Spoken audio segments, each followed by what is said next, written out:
Good morning, everybody, members. Welcome to the Social Work Services Committee of Tuesday the 8th of September 2020. Here, the first meeting back in the Council Hall in English Street, Dumfries. So bear with me if there are any technical irregularities. As I say, we've got members present, and if we could maybe first go to the sediment and apologies. Thank you, Chair. Just apologies today from Councillor Murray. For the members attending via Teams, I can advise that the people present in the room, apart from of course the Chair, the Vice Chair, Councillor Bell, Councillor Giusti, Councillor Scobie, and Councillor Sloan currently not present. Apologies. Thank you, and we have a number of members remotely present, and I don't know if I need to, but I'll just agree that they can be recognised and participate fully in the meeting. I think our leader does that at the full council meetings. We now have declarations of interest. Do any members here or virtually present have any declarations of interest? Okay, I don't see any coming up. We'll go on to the minute of the meeting, but I think given that this is the first meeting back at English Street, and given the unusualness of this year, I think it bears saying that we must, as a committee, I feel, and I'm sure you'll echo this, give great thanks to our staff who've come together over the recent months to work in very difficult and challenging circumstances, both personally and physically, just in terms of the restrictions they've had to deal with, and indeed the number of people who have needs and who are vulnerable during these times. And I think we should recognise that even though we might be back in English Street today, that doesn't mean that those needs and those vulnerabilities are still there and need attention from our staff. And it's not just our staff, not just our social work staff, but also the volunteer groups, the carers in the community, all the different third sector agencies, and also all the people who are commissioned on our behalf to deliver those cares to the individuals. And it might not need said, but I think that's the reason why it needs said again and again sometimes, that we need to recognise the value of our social care staff and the role that social work plays in organising and coordinating that. Councillor McKee, I know you feel strongly about this and you'd like to say something as well. Thanks, Chair. I think no disrespect to the NHS, but the social work and care staff tend to have been overlooked on this occasion, and it's been very, very difficult for them as well. I don't think there's any doubt about that. And it's not a case of it's stopped. It's a continuing issue with the staff. And as we go through the papers today, the Chief Social Work Officer will highlight many of the issues. And I think the staff that you don't know about are staff from other departments who maybe hadn't anything or were remote and very little to do, volunteered to work with social work out in the public and help to provide services. And I think we've got to highlight that sort of assistance that was given as well. But I think it's important that we recognise social work staff and all the people involved with them and the great work they've done over the piece and are still doing. Thanks, Chair. Thanks, Councillor McKee. Does any other member want to add anything to that? I should say, just for the purposes of the meeting functionality, that I will be looking to Claire as the committee clerk to keep an eye on my behalf on any questions that maybe come in via the MS Teams system that we're using. So I could ask for your forbearance for that as the meeting goes on. And that includes members in the room, so even if I'm looking at you and winking at you or doing something inappropriate, if you can go through Claire, and then that way everybody gets their question taken in the fair order.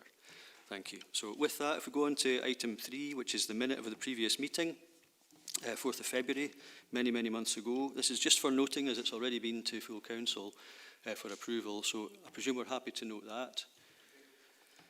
Thank you. And that takes us on to item 4, which is Social Work Services Revenue Budget Monitoring Report 2021 for the period ended 30th of June 2020. I'll invite Lillian if she wants to add anything to this report through herself or her officers. Thank you, Chair. And if I could just acknowledge before the committee fully commences, staff will appreciate the good wishes from the committee, so thank you for that. Yeah, I've got Janet Sutton on the call, and obviously Janet's our Finance Officer, who will take any technical questions, let me put it that way.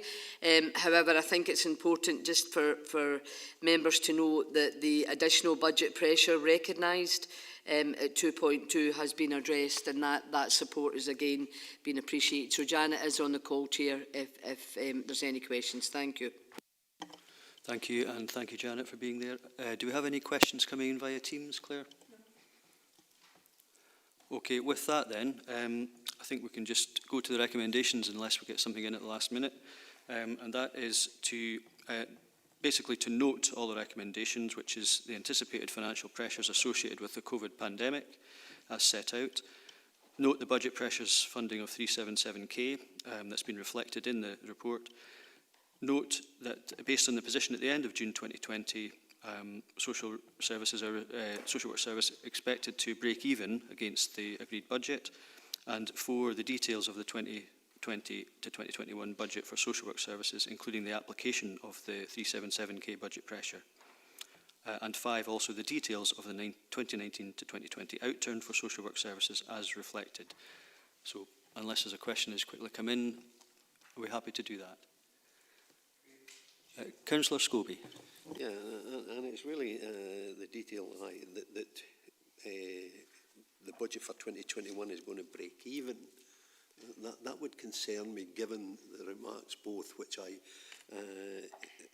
endorse that both you and the Vice Chair made, that we're going to have increased, you know, and it's not just what is visible, it's the mental health and everything else.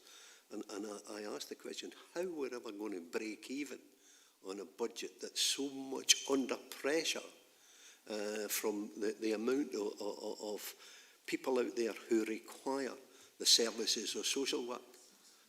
And it deludes me why, you know, how we're going to ever break even.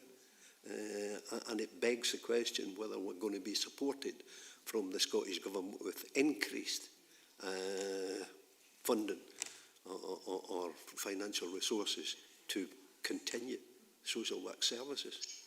Okay, thank you, Councillor Scobie. Obviously, this is the position just now, and there is a recognition that there's a COVID-19 contingency, if you like. However, I don't know if you'd like to take an answer to that. Obviously, we're only at the start of the financial year, really. Thank you, Chair. Thanks, Councillor Scobie. Just to confirm that currently we have, you're absolutely correct, had a significant increase in demand for social work services, and I absolutely agree that that will continue. However, at the moment we do have the opportunity to, and Janet would give you the technical term, but we do have the opportunity to claim that back via the COVID-19 funding stream, which was reported to full council. Clearly, as we move forward, we will have to review and reassess at each point, and I would anticipate at the next Social Work Committee I'll be able to bring back a clearer picture, but we are still currently in a significant response to COVID-19, and consequently we are claiming that via the COVID-19 process that's available. Thank you. Just to come back to you, it's misleading in terms of 2.3, that based on the position at the end of June 2020 and excluding those additional costs, which has been attributed, it's the point from attributed to COVID-19 response and recovery in social work service are projected to a break even against the 2020 agreed budget. I think that's, you know, misleading in the sense that with the increased amount of services that's required, the demand that's on social services, I would be concerned about that. Okay, I mean, yeah, I understand the question, but I think that the answer that you've been given actually answers the fact that there's two strands to that, one of which is a agreed budget, one of which is a COVID-related contingency, which is what we're actually dipping into at the moment. As Chief Social Work Officer said, a report will be brought back, so we've got the detail to better understand that. Thanks, Claire. As the events unfold, because at the moment this is what we know, and then until we find out how it's working, we don't really yet know, but we have a mechanism in place to cover that at the moment and still break even based on these projections. I've now got Councillor Maitland on the list for a question. Thank you, Chairman.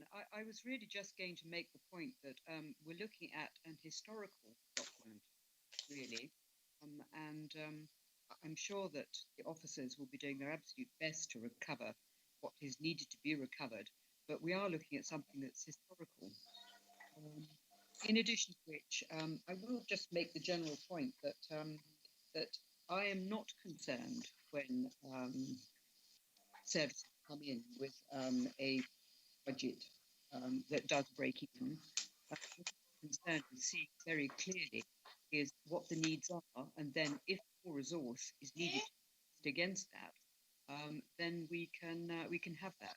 But I think what we should be looking at this point is an historical document, and future may well require extra resource, but that needs to be very clearly laid out so that we can see it as far as competing priorities the rest of the council is concerned. Thanks, Councillor Maitland. Yes, and I think that's effectively what we've done here is note the data up to now, and then we've got the assurance from our Chief Social Work Officer that we will in fact get those detailed reports at subsequent committees so we can better target our resources as effectively as possible. However, having said that, I do think we have actually noted the report, so we can move on to item 5, which, bear with me a second, which is the end-of-year assessment for the Social Work Services Business Plan, 2019 to 2023 performance. And this sets out where we're at in terms of, obviously we're reviewing the KPIs and what we're going to be measuring going forward, but this is really an end-of-year assessment for last year. So I will, I think, at the first instance, hand over to Lillian. There is maybe the comment that some members might be curious about why some indicators appear blank or don't have data, but clearly there's a timing issue about what we're actually measuring in previous years and what we're going to be measuring in the future. So I don't know if you want to say a couple of words on that just at the outset, Lillian. Thank you. Thank you, Chair. Yeah, members, this report is clearly up until the 31st of March 2020.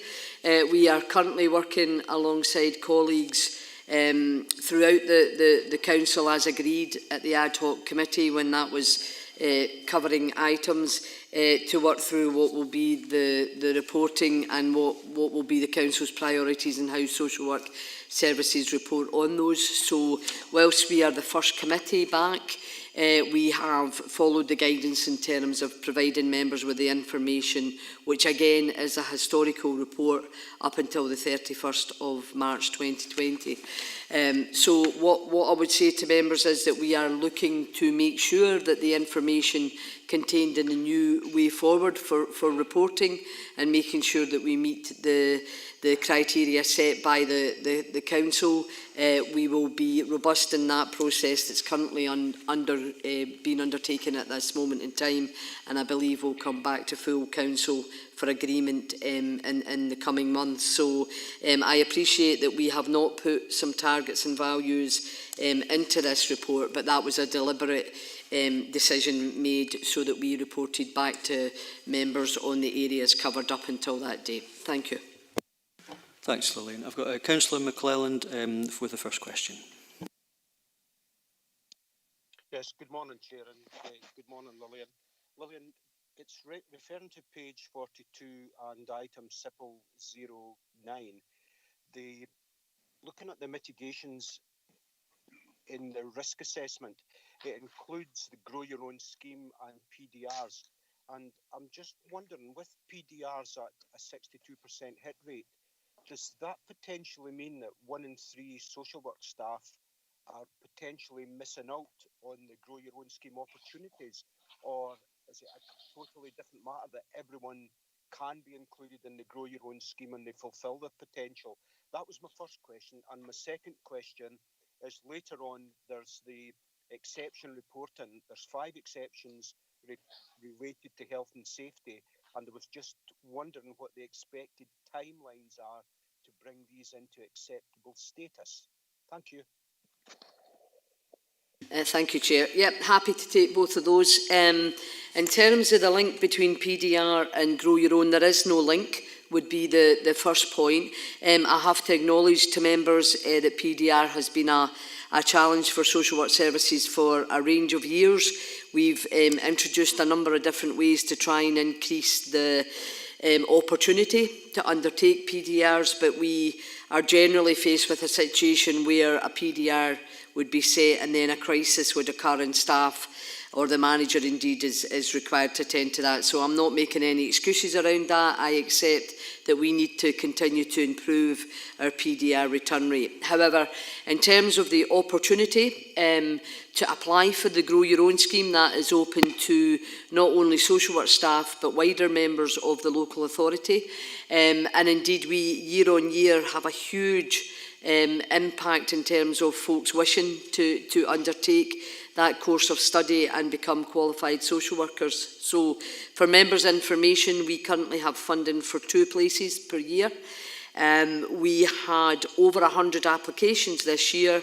We whittled that down to 32, and in the end we interviewed 16 folks, and we could easily have taken every one of them. The field was so strong, and obviously we will continue to give that opportunity. So the short answer is no direct link. However, I appreciate that PDRs can have an impact as workers move forward. In terms of the health and safety, you will see from the report that we didn't have a health and safety officer for a significant period of time when SIPL and we decoupled from colleagues in education and lifelong learning back into social work as a service standalone. We were successful in securing our health and safety officer in April 2020. However, he never had the opportunity to work on social work service health and safety, as with all the health and safety officers, they were part of the response to COVID. However, I can say to members that our health and safety officer is now back with the service from last week, 3 days per week, and the priority is to meet these areas that are currently highlighted as red, to make sure that we have everything in place. And we have done, during the COVID period, a significant amount of review and looked at our health and safety processes to make sure that they're not only COVID compliant but also the wider issue for the service. So a bit of work there to do, but we absolutely are now back on track with some catch up. Thank you. Councillor McClelland, does that address your concerns about that? I mean, certainly it's good news about the Grow Your Own. I think that's very encouraging that we've been able to really benefit from that, and it's very good for the region. But in terms of the health and safety, is that okay? Yeah, I'm absolutely fine with that, and I really do appreciate the better understanding there and the significant response with the council staff for these positions on the Grow Your Own scheme. So thanks very much for that, Willie, and thank you. I now have Councillor John Campbell. Yeah, thanks, Chair. Good morning, everyone. I agree with what the Chair and the Vice Chair said earlier on about the exceptional work from the staff from social work. I'm just looking at Appendix 1 on page 34. It's got at the top the weekly cost of child in residential care. The target was 4,374. The value was 4,429. I'm just wondering, are we being unrealistic when we put the targets in place? Because we do know that cost for children in residential care is quite expensive at the best of times, and although we've no figures for 2019-2020, the target should probably reflect more of what the costing would end up being. Thank you. Thanks, Councillor Campbell. I think this is maybe one where we were actually looking at what that target should be going forward. But Lillian, if you want to pick that up. Thank you, Chair. Thank you, Councillor Campbell. Yeah, that actually is the cost of our own residential units. So members will be aware that we have 2 children's houses, Harthorn Road and Cairn Ryan, and we were a slight increase in the cost in one of the units, given we had a young person who had a significant level of need. However, we absolutely will need to acknowledge as we move forward through the COVID pandemic that the cost of childcare, in particular agency placements, is likely to escalate significantly. For members' information, there is a huge demand currently for agency placements across Scotland. There is a waiting list for almost every third and independent sector who provide care for children, and particularly around the secure unit estate. So there's a range of work being undertaken at a national level, and certainly for Chief Social Work Officers, we are currently facing not only a challenge of finding a placement for a young person, but also a significant increase in costs. So I agree absolutely that that will be a target that we will need to review and consider whether the current level of finance against that is indeed the correct one. Thank you, Chair. Thanks very much, Lillian. Okay, thank you. Councillor Maitland. Thank you, Stephen. It's with respect to the complete the implementation of the Children's Services Plan. It's almost the first item on the in the appendix. Lillian, I wonder if you could possibly just expand a little bit on what you were talking about with respect to the changing performance information that we're going to be taking forward. Because, I mean, you know, complete the implementation of the Children's Service Plan is an enormous statement. And we've got to 90%, apparently. So I wonder if you could just expand on what is actually proposed and what members should be looking out for. Okay, thank you, Jane. I'll hand over to Lillian for that. Thank you, Chair. Yeah, actually, since the end of the year, we have concluded the Children's Services Plan, and actually the start and due date is a bit, I appreciate that's a bit confusing, because the plan will run until the 31st of March 2023.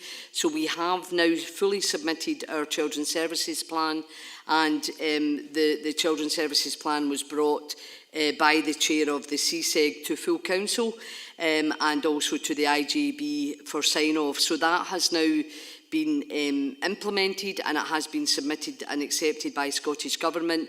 And what we will report back on is the actions and the agreed pathways within the Children's Services Plan.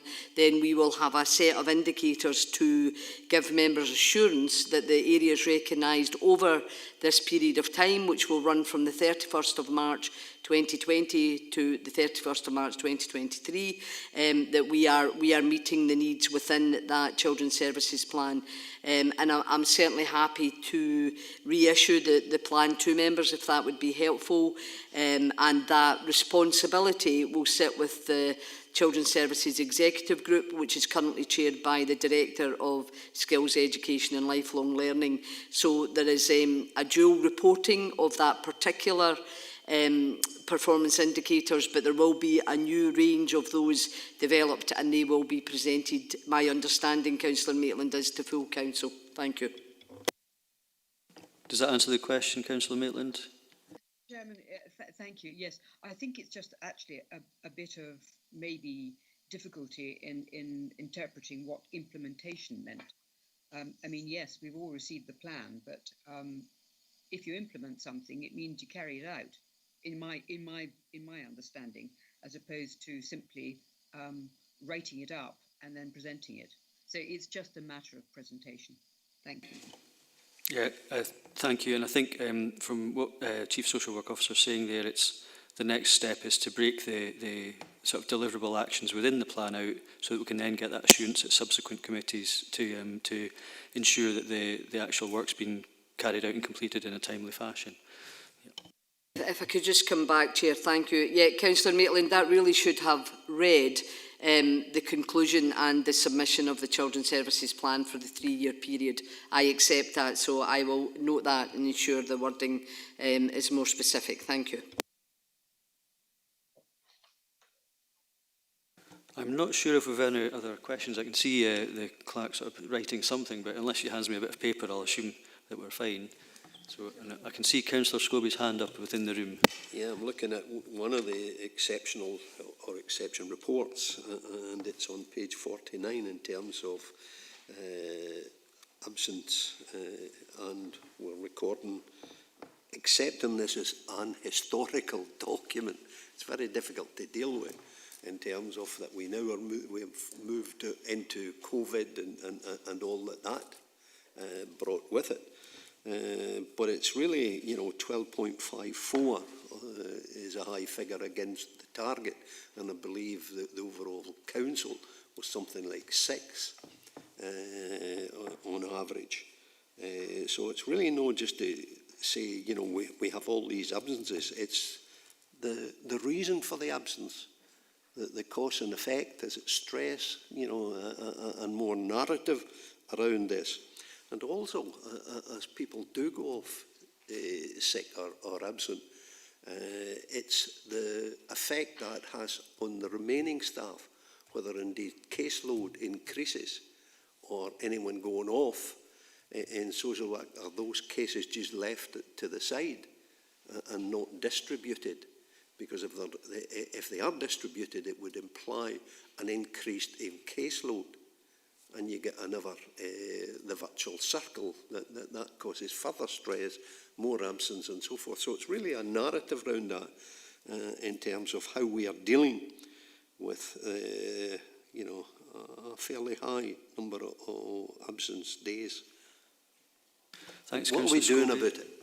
Yep, thank you, Councillor Scobie, and I appreciate this is, I think that the fact that a lot of these reports are in some way historical kind of characterises where we're at with the committees coming back. But interestingly, before I hand over to Lillian, who can maybe tackle the specific question, what we've seen as elected members in our weekly and daily updates from the team within the council is that across the board, in general, the number of days lost has actually decreased, which has been something quite remarkable about the whole COVID response, if you like, council-wide and beyond. But that's a phenomena in itself, perhaps, and this, of course, only goes up to the end of the year last year. But Lillian, is there something you'd like to detail on that? Thank you, Councillor Scobie. I absolutely accept that the level of absence is reasonably high for social work services, although I absolutely accept what the Chair is saying as well, that our numbers throughout the response to COVID pandemic, the attendance has improved significantly, which is, and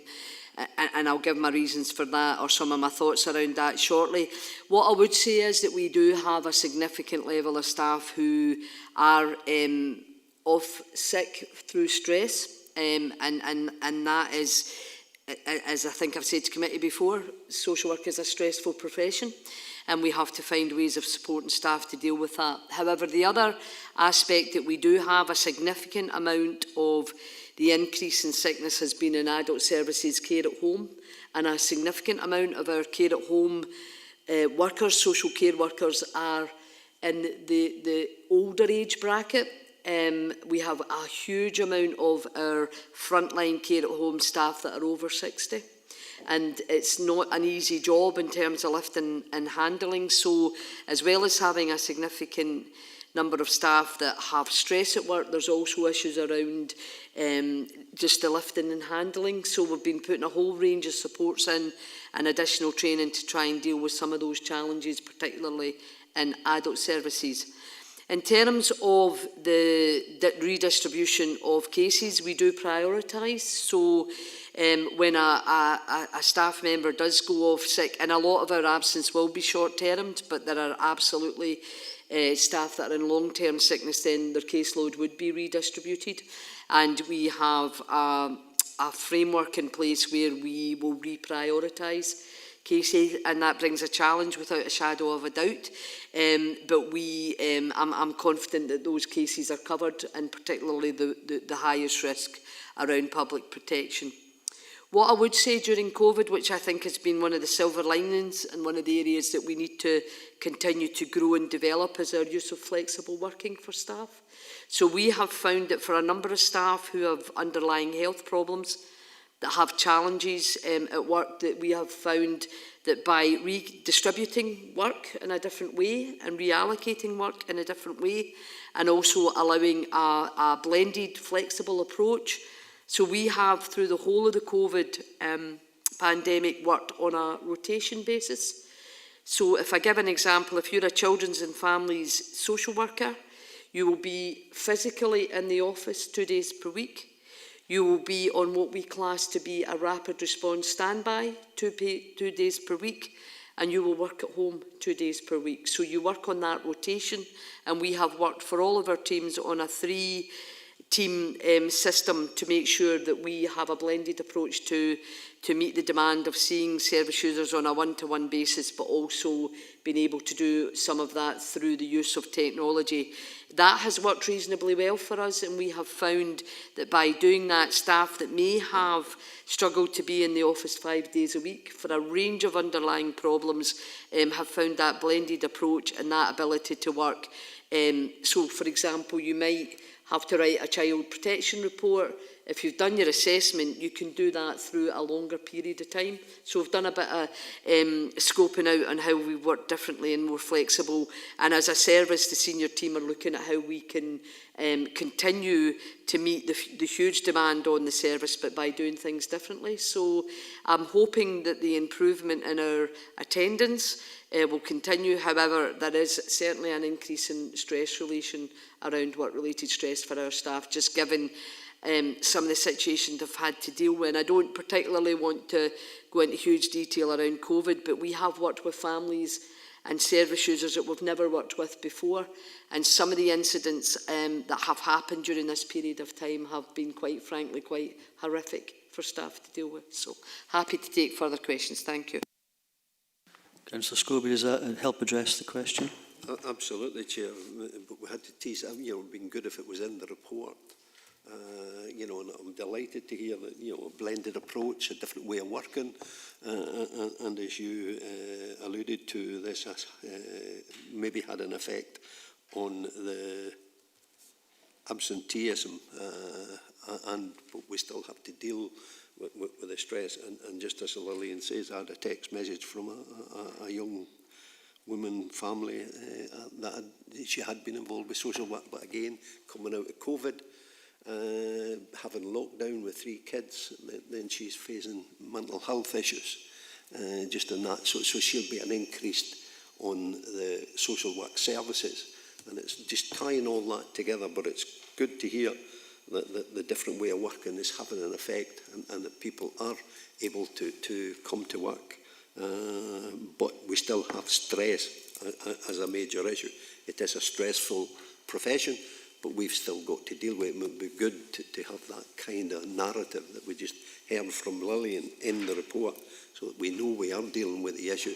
But it's not just trying to get the numbers down, it's dealing with people's own physical and mental well-being that are working in the profession. We want to know that we're dealing with that.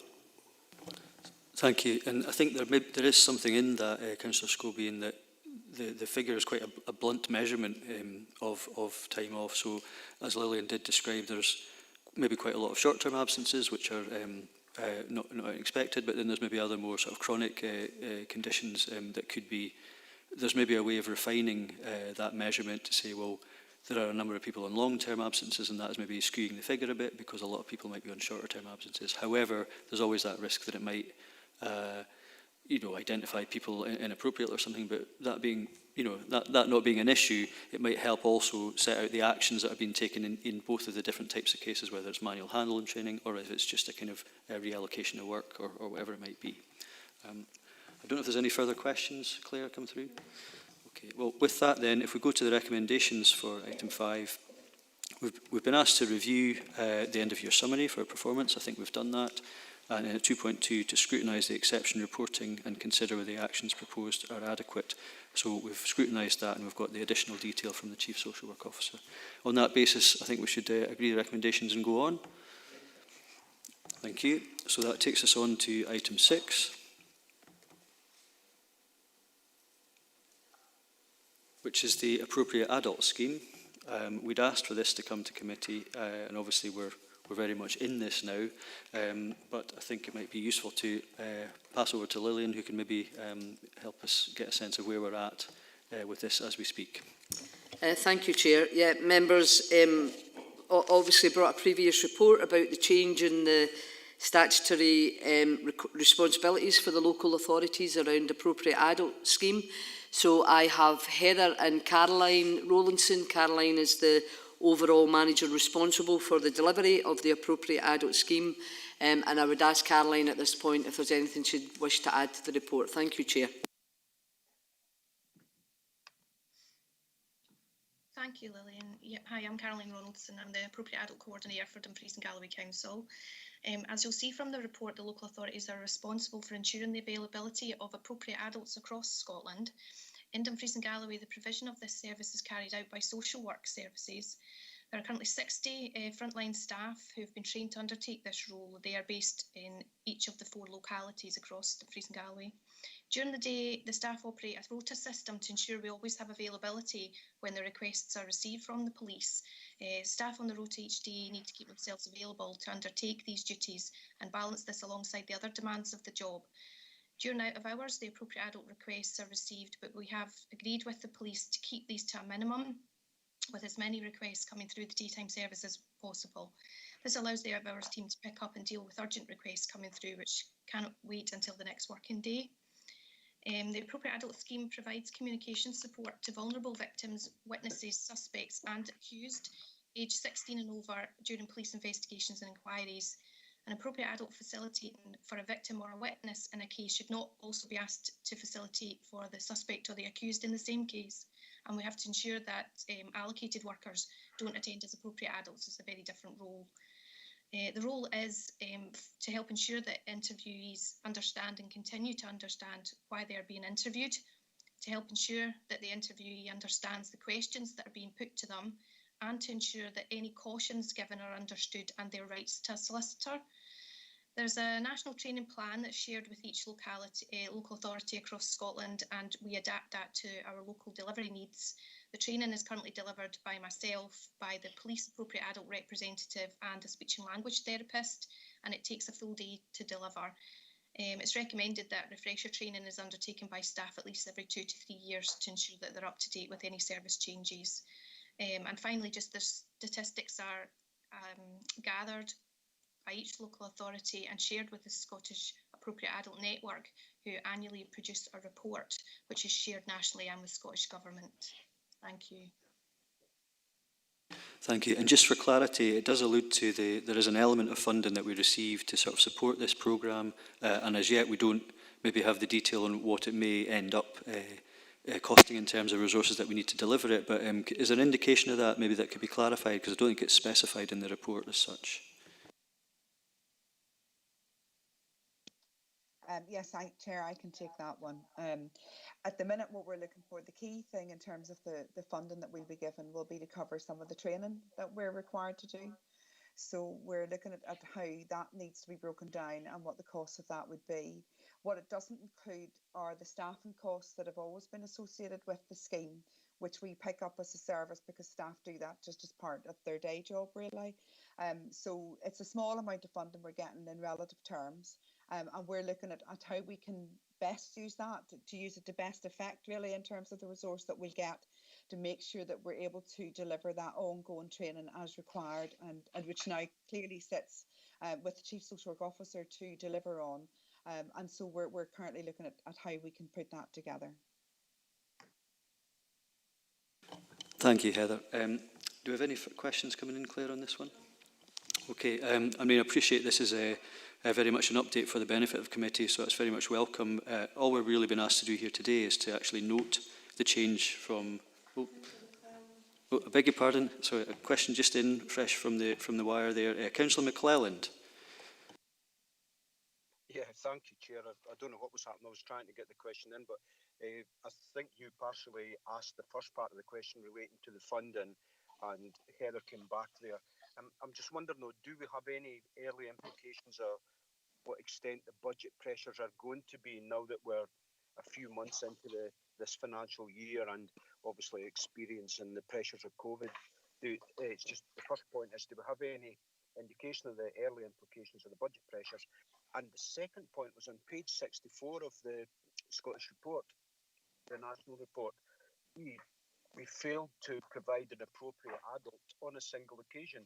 And I note we had 106 police requests last year and the year before 104. So I'm just curious really as to what were the circumstances behind the failure to provide the one appropriate adult occasion. Thanks, Councillor McClelland. I'm not sure if that's for Caroline or Heather there, but I've got you both looking at me on the screen, so whichever one of you leaps in first. I can take that one, Chair. I obviously don't want to get into the individual circumstances of why we might have missed it. However, the reasons why we don't respond on occasions could be many and varied, really. Some of it will be the bit about what the specific request is, whether we've actually got staff available. Again, remember that staff were competing in terms of our demands. Some of it's about the time when these requests come in and our ability to pick them up in order to deal with them. We always try to respond, but there are occasions when something comes in that we actually have to go back and we have to challenge whether or not we think it's entirely appropriate. It needs to be logged, obviously, or it may well be that actually by the time we actually get through to the police station or whatever, circumstances may well have changed. The solicitor may have gone ahead and taken it through. You know, it's difficult to pin it down without, and it wouldn't be appropriate to sort of go into the individual circumstances per se, really. If I can deal with the budget pressure one, at this point in time, we're not anticipating a huge budget pressure. But again, that will be determined by how we want to take forward the service. So, you know, we are looking at ways in which whether or not we could at some point look beyond just our qualified staff to do the appropriate adult role, because what we've tried to look at are about the training is sufficient, as we know, because we've trained some of our non-qualified staff, and we're hoping to sort of therefore spread the load a bit, so we reduce some of the pressure from qualified workers. That may well bring us some additional pressures at some point, but at this point in time, they're not sort of evident, because we're continuing to run the service as we've always done so.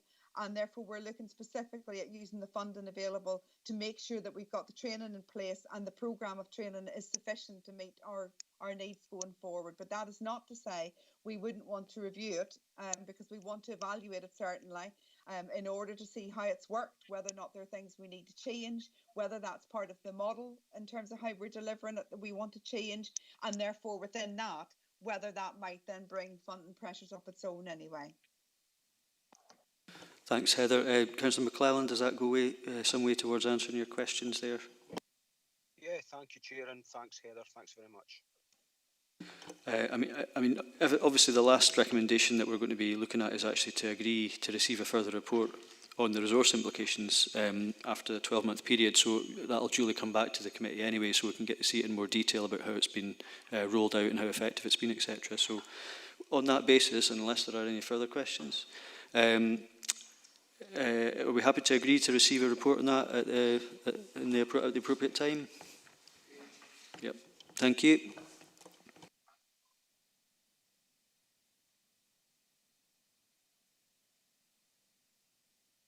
Okay, that takes us on to item 7, which again, this is looking backwards, but it's in front of us today, which is the inspection of justice social work services in Dumfries and Galloway. And I have to say, personally, I'm quite pleased that this has come back the way it has. I'm sure Lillian will add to that, because we weren't quite sure beforehand how it was going to go, but I think we were sort of confident that we'd prepared as best as we could. So we've been asked to note this report, but I'll hand over to Lillian, who could maybe speak to it. Thank you, Chair. Thank you, members. I have Gail Guest as one of the managers for Justice, who will come in and provide members with an overview and take any questions. However, I think it's important for me to note that we went through the inspection which commenced on the 14th of August 2019. We did receive the report February 2020, and it was publicised the middle of March 2020, and obviously we had planned to bring this to Social Work Committee just as lockdown came into being. So it is important that members see the positive outcome of external scrutiny on justice services. And I will allow Gail to talk over our own situation, but I do want to bring members' attention to 3.10 and allow an opportunity to reflect on the scores against other local authorities, our local comparative authorities. Also to highlight that this is the first time that justice has been inspected for over 10 years, and there has been a fourth report undertaken which also received mainly grades that were viewed to be weak. So we were confident that we had a lot of areas in place for justice services. We absolutely accept that the recommendations were accurate, and there are areas that we need to continue to improve, but hopefully members will see that we're a very long way along the path of where we would wish our justice services to do. And Chair, if I could hand it over to Gail now, thank you. Thanks. Welcome, Gail. If you want to add to that, please. Yes, I would just endorse what Lillian said. We get notified on the 14th of August 2019 of the intention to inspect, and it was involved a significant degree of logistical planning and a significant degree of work, including additional business support resources to help with the logistical planning of the inspection. The members will see from the report that the inspectors commented on the planning, and that they thought that the planning and liaison between ourselves and the inspection team was good. We went through all the processes. There were no major issues in relation to the actual process of the inspection. The outcomes of the inspection, we think, are a fair indication of where we are in terms of a process of change that we've undertaken over a significant period of time. You'll note as well that the verbal feedback from our lead inspector at the time indicated that our goods were very close to very goods in 5.2, 5.3 and 9.4, which is excellent, and I think demonstrates that as a service we're on the right path. The agreed areas for improvement, the inspectors agreed that our current plan in terms of justice social work outcome delivery plan covered the areas. There was an agreement that our self-evaluation, we knew ourselves, and what we had picked up in our self-evaluation and demonstrated to the care inspector was what they found during the inspection, and that they were satisfied that our current justice social work outcome delivery plan captured the areas for improvement. Thank you very much. Thank you. And I'm just wondering if we've got some questions coming in. I'm getting handed a piece of paper now. Thank you. So, Councillor Howie, you have a question. Thank you, Chair. A couple, please. Morning, Gail. Morning. Page 86, key messages. Unpaid work significantly below the national average. If the orders don't comprise of unpaid work, what do they consist of? And two, how successful is this programme at addressing offender behaviour? Do we know the reoffending rates of those that have taken part in the project? Thank you. Can I just clarify, in terms of the project, do you mean unpaid work? Or not just unpaid work, the whole community paid back orders. How successful are they at addressing offender behaviour? Okay. In terms of unpaid work being below the national average, specifically what the inspectors were referring to in that area was about compliance. We have a national standard where we have to see somebody within 24 hours of an order being made. That was as per the national rate and actually above the national rate. That was seen as an area of good compliance. However, between that and the person appearing for induction, or from induction starting their unpaid work hours, we saw a drop in that compliance, and that was a particular area that we have been working on and continue to work on with the court to improve those figures in terms of that area of engagement. Overall, in terms of community payback orders, you'll see from the report there are 9 conditions that can be attached to a community payback order. Unpaid work, and supervision are the 2 most popular used by the court, but we have a selection of 9. One of the areas that we need to be better as part of our quality assurance that we're currently working on is about how we demonstrate areas of personal change. So what the inspection means by that is how that individual improved from the start of their CPO to the end of the CPO. What the inspection was able to tell us is that overwhelmingly people were able to say, and evidence from the cases that were inspected and those that were interviewed, that there was areas of positive change, engagement with the community, improvement in attitude and understanding of their offending patterns and behaviours. What we need to improve on this service is personalising that and indicating what the personal change and capturing qualitative information about that. So I don't know if that answers your question, or if you want to come back to me on that point. Yeah, I'll probably come back to you offline if that's okay. Could I come in, please? Yeah, I'll bring Lillian now just to assist with this.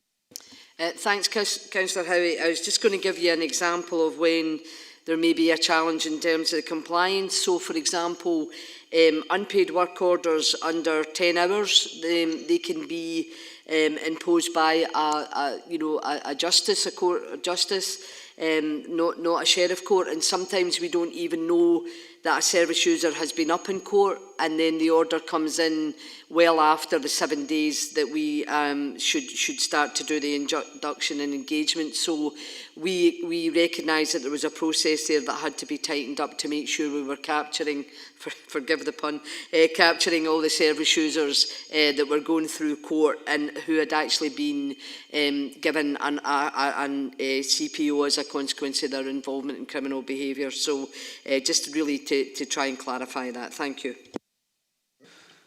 Now, I'm just wondering, and I'll look to you, Lillian, about this, but in terms of the areas for improvement, it does talk about the robust performance management and reporting framework and the evidence-based, person-centric priorities for individuals. We've already looked at the business plan and sort of accepted that the performance indicators will be looking different when they come back to us in future to be more in line with our sort of more wider priorities, etc. But will there be an element that might be able to help articulate how well we're doing in that service along the sort of lines that we're looking at for improvement? Yeah, happy to take that, Chair. Yeah, we have been working. We've been working on two documents. One is our response and recovery, and colleagues in Justice, Gail and Kath have been working on that with the teams. And part of our new suite of indicators will absolutely be about service user engagement and an analysis of the effectiveness of a CPO. There's obviously some challenges around CPOs as a consequence of COVID, and I can either share those with members now or bring those in the next report, which is the annual report on CPO. Thank you. I think we'll leave that to the next report, Lillian. Thank you. Any further questions on this particular?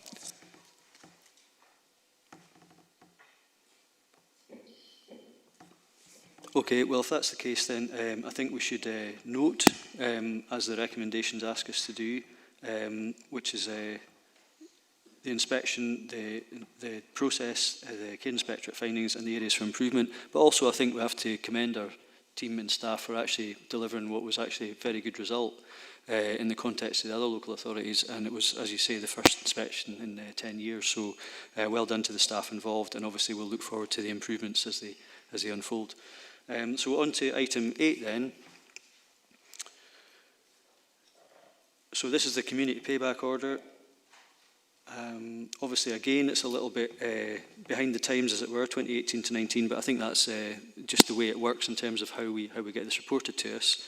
I'm sure you probably have a few things to say about what the landscape looks like now in terms of community payback orders, because, as you say, everything's changed because of COVID. So I'll maybe just let you continue where you left off then, Lillian. Okay, thank you, Chair. Yeah, what I would advise members is that this report does relate back to the period of 2018 to 2019. We are obliged under the statutory guidance to submit this report to the Community Justice for Scotland, and they then submit it to the government, and we are not obliged to, this report is embargoed until we are given the authority by the government to share it at a local level. So this report has been available since March 2020. However, this is the first opportunity again we've been in a position to bring this to members for scrutiny. So I will ask Kath if members have any specific questions on this report to answer those and give you any information required. However, I felt it was important just to advise members at this moment in time of some of the challenges that we have faced through our delivery of community payback, and particularly around the unpaid work element as one of the 9 conditions of a community payback order. So we currently have in the region of 39,000 hours outstanding. We had to stand our community payback unpaid work element of our service down completely when COVID commenced in terms of response to the pandemic. So we currently have over 39,000 hours still remaining unfulfilled. This is a national issue, this is a national challenge within the world of criminal justice social work that we're trying to work through and deal with. We have recommenced our service approximately 4 to 5 weeks ago. However, we are in a greatly reduced situation where we can start to engage with our service users and have them back out undertaking work within the communities. So on average, we would have 5 service users out in a squad, in a minibus, and clearly due to social distancing and transport, we are currently only able to take 2 service users out with 1 supervisor at any given time. So that has caused a huge issue for us in trying to work through the significant backlog of community payback orders, particularly unpaid work. So we are looking as a service about doing things differently, about individual placements.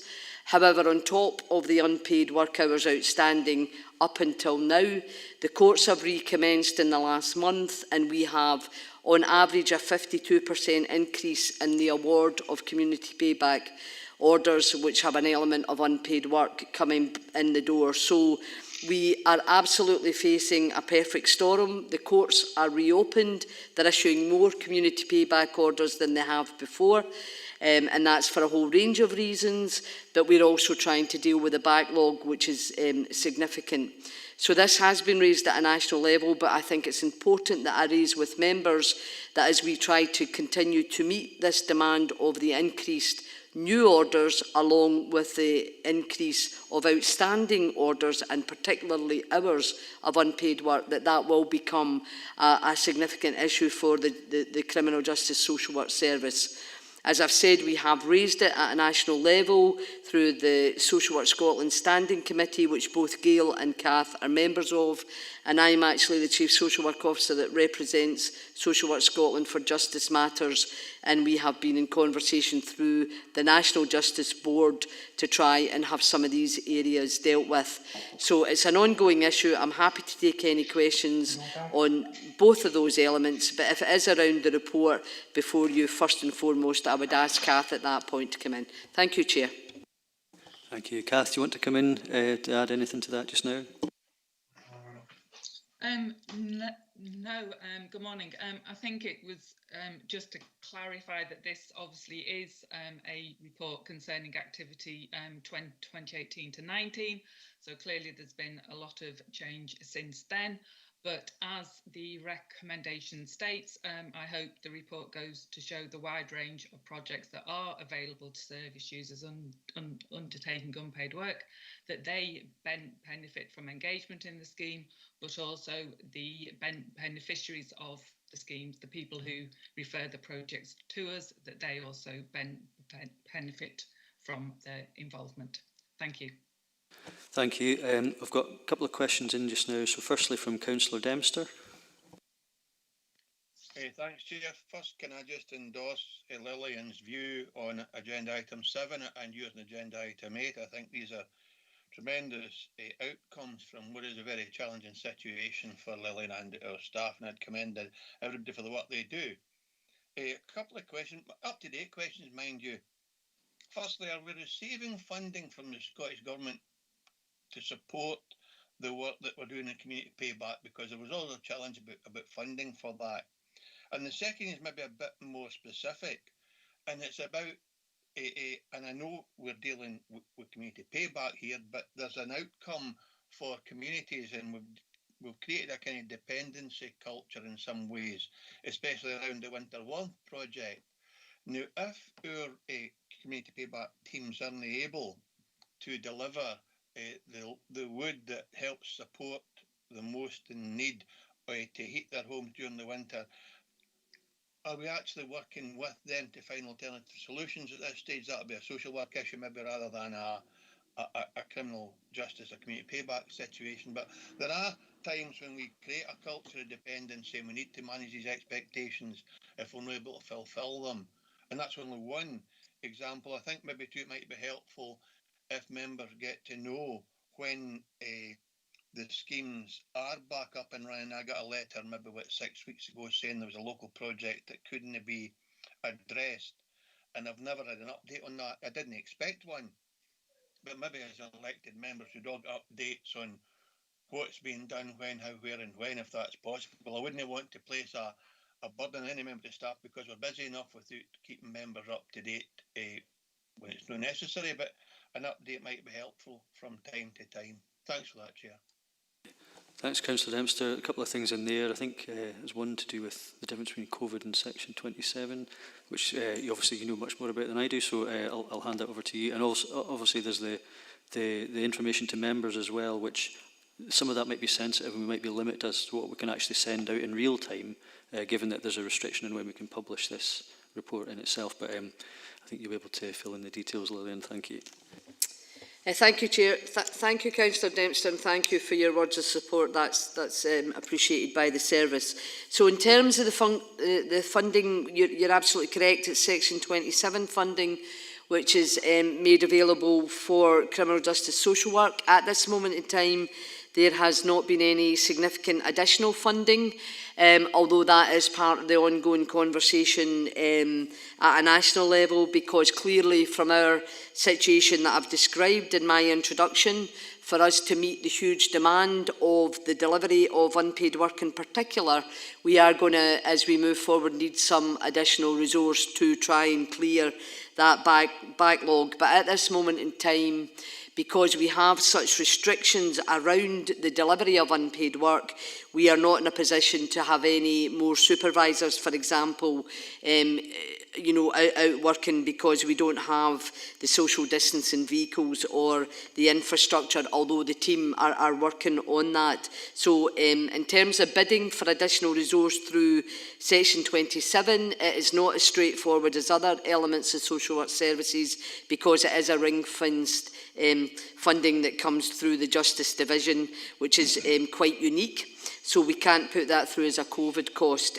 So we are working through that just now to see how we could meet that challenge. And that, as I say, is being discussed at a national level. That is not a local level for Dumfries and Galloway. The Winterwood scheme is absolutely one that, in fact, Kath and I were having a conversation yesterday, and I will ask Kath to come in a minute on that one, just to give you some information around what we may be able to do, but more likely what will be the challenges of a scheme that has been hugely successful over a significant period of time. And part of our considerations have to be and has to be around, if we are taking wood to our most vulnerable, then there's a risk to both parties, both those delivering and those receiving. So I'll ask Kath to come in and give you an update on that in a minute. In terms of being able to give information to members, we certainly can, if members would wish, provide some information later on. As I say, the scheme has only recommenced in the last 4 to 5 weeks, but certainly for a future committee, maybe the beginning of the year, Chair, if members would be happy to have that, we'll give an update on the work that we've actually been able to undertake and the hours that we're able to meet on a weekly basis. So at that point, if you would wish, I'd ask Kath just to come in on that specific winter warm scheme. Thank you. Thanks, Lillian. Kath? Thanks, Chair. Yes, the discussions have been ongoing in terms of how we can, what we can commit to the winter warmth project.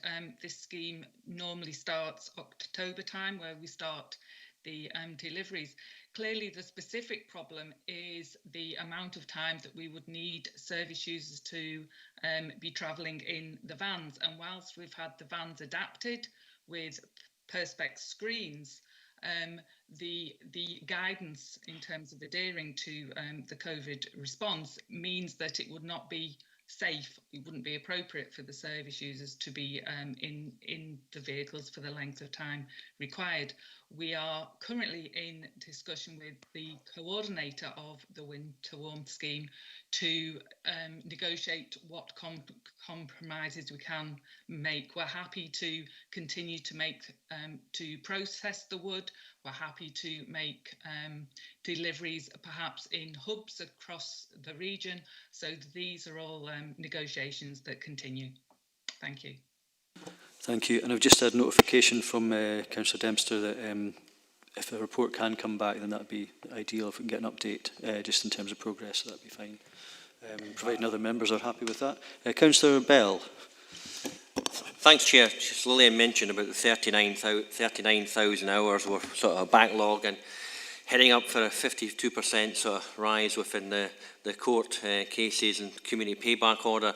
Obviously, you know, it's going to be a difficult challenge. You've had a number of months there that, you know, we weren't getting people out on the ground, we weren't getting back into communities and doing the payback orders. Now, maybe we should be looking at, from my point of view, from the private sector, maybe we should be looking about, speaking to the Scottish Government, about going through the private sector and getting involved themselves in the private sector, because I know a number of people, maybe a person who was doing 170 mile an hour up the A75 gets 300 hours community service and a fine, and the person was a qualified joiner or a skill. Maybe we should be looking at putting these sort of people into private sector firms and actually stimulating the economy. It's one way of them getting their hours, getting this 39,000 hours down. But I know a number of people from my private sector would be interested in dealing with having the community service people. It's actually given them an opportunity to see what it's like with a real job and an insight. So I think we maybe need to be looking at a sort of policy change there, I would say, Lillian.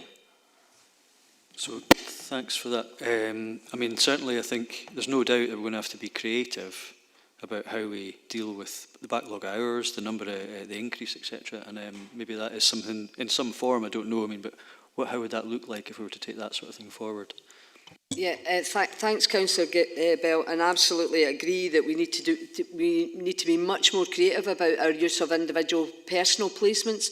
Our issue is that the legislation is very clear that we cannot do work that would be otherwise done by someone who would be in a position of being paid.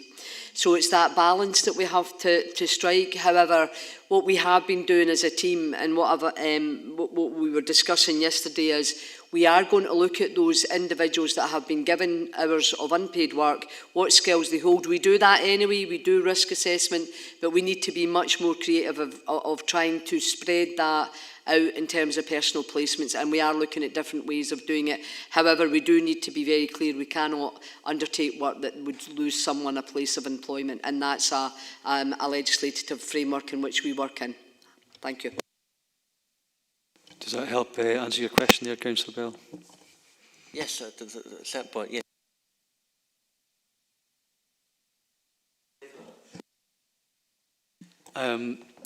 I've got, there's a hand raised in the distance. I don't know if there's anybody else on the list, Claire, that's come in. I'll come to you shortly, Councillor Scobie. Councillor Lever's actually next in the team, so do you want to ask your question, Councillor Lever? Thanks, Stephen. My question relates to 39,000 hours as well. Can you put into some sort of context how many hours are awarded each year? What percentage does the 39,000 represent? Lillian?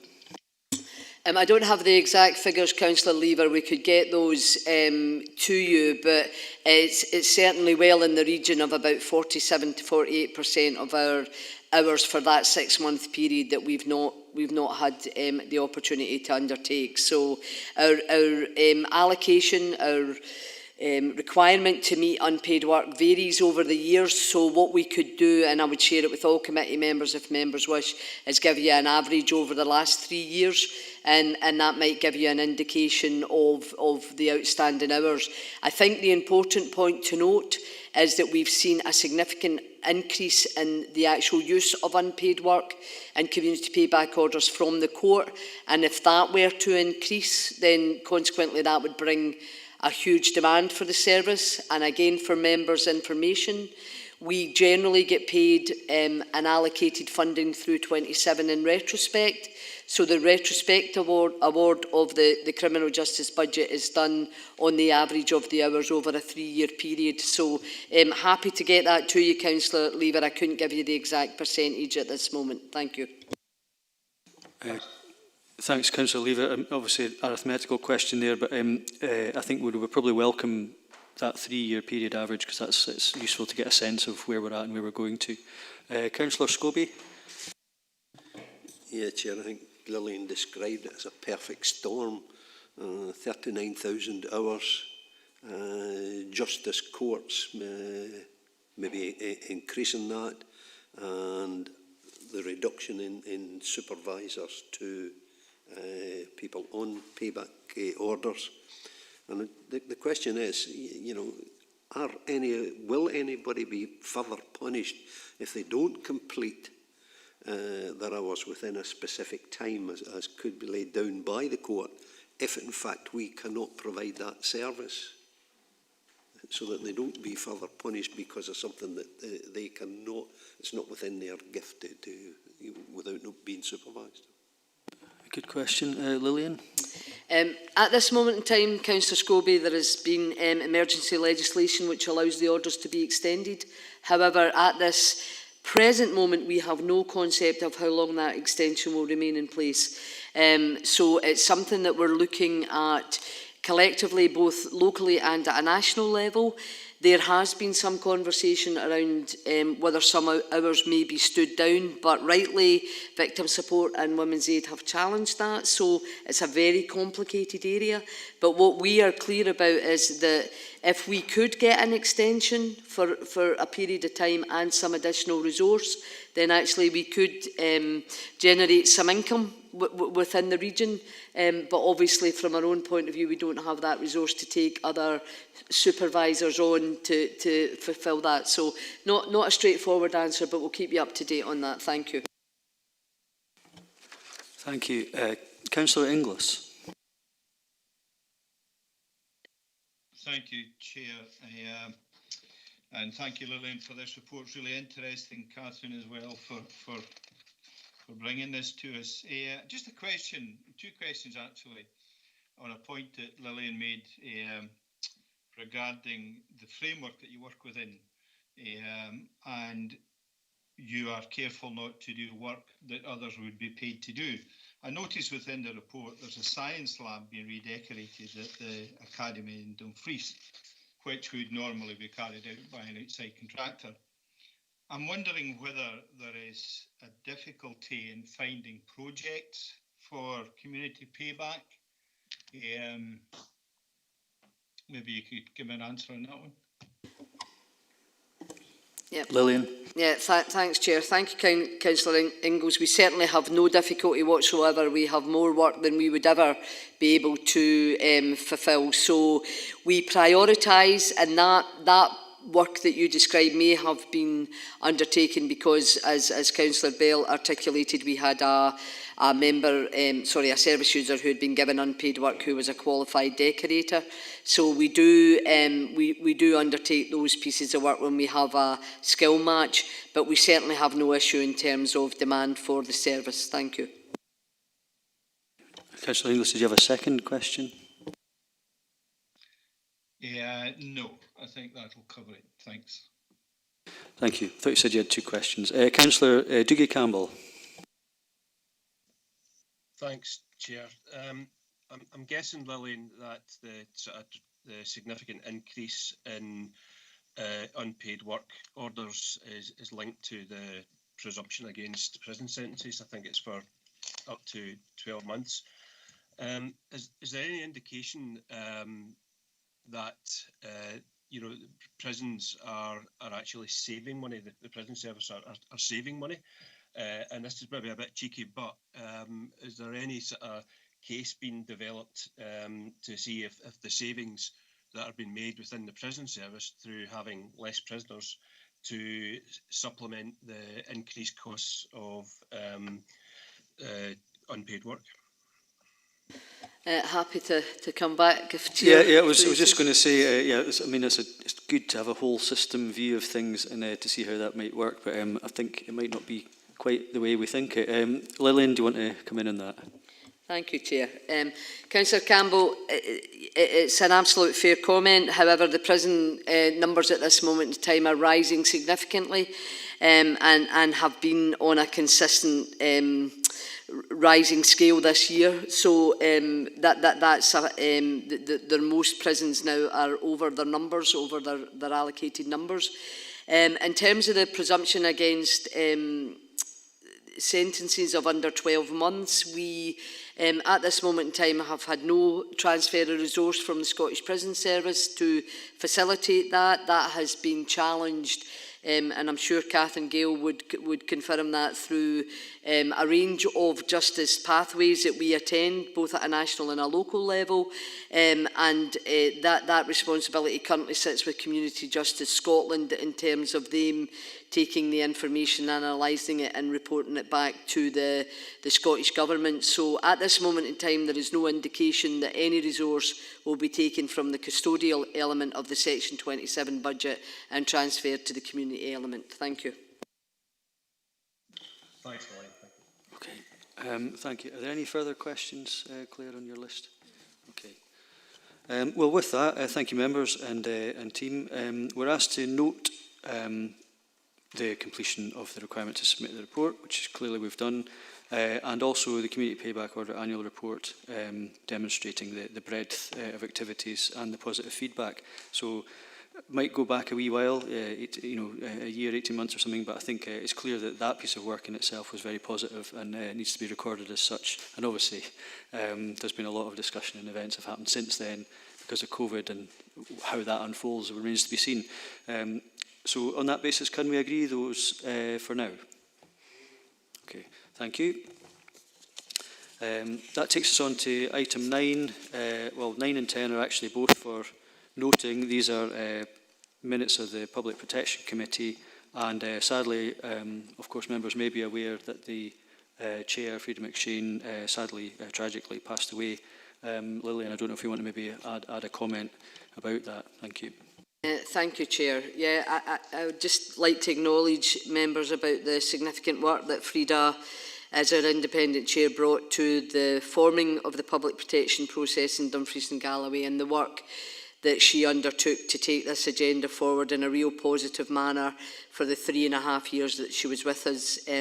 Shortly after the committee that is reported today, the 10th of December, Frida had a very short illness and passed away at the end of February, which for all of us was a huge loss. So I would wish to acknowledge the work that Frida gave to Dumfries and Galloway in her time that she was with us.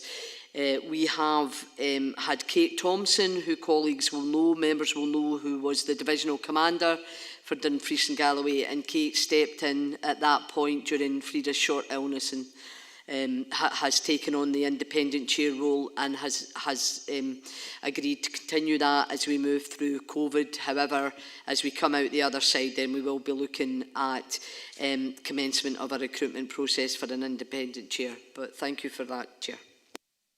Thank you. Are we happy as a committee to note both of those two items? Thank you. In that case, thanks for your forbearance today. I have no further business. Have a safe onward journey. Thank you.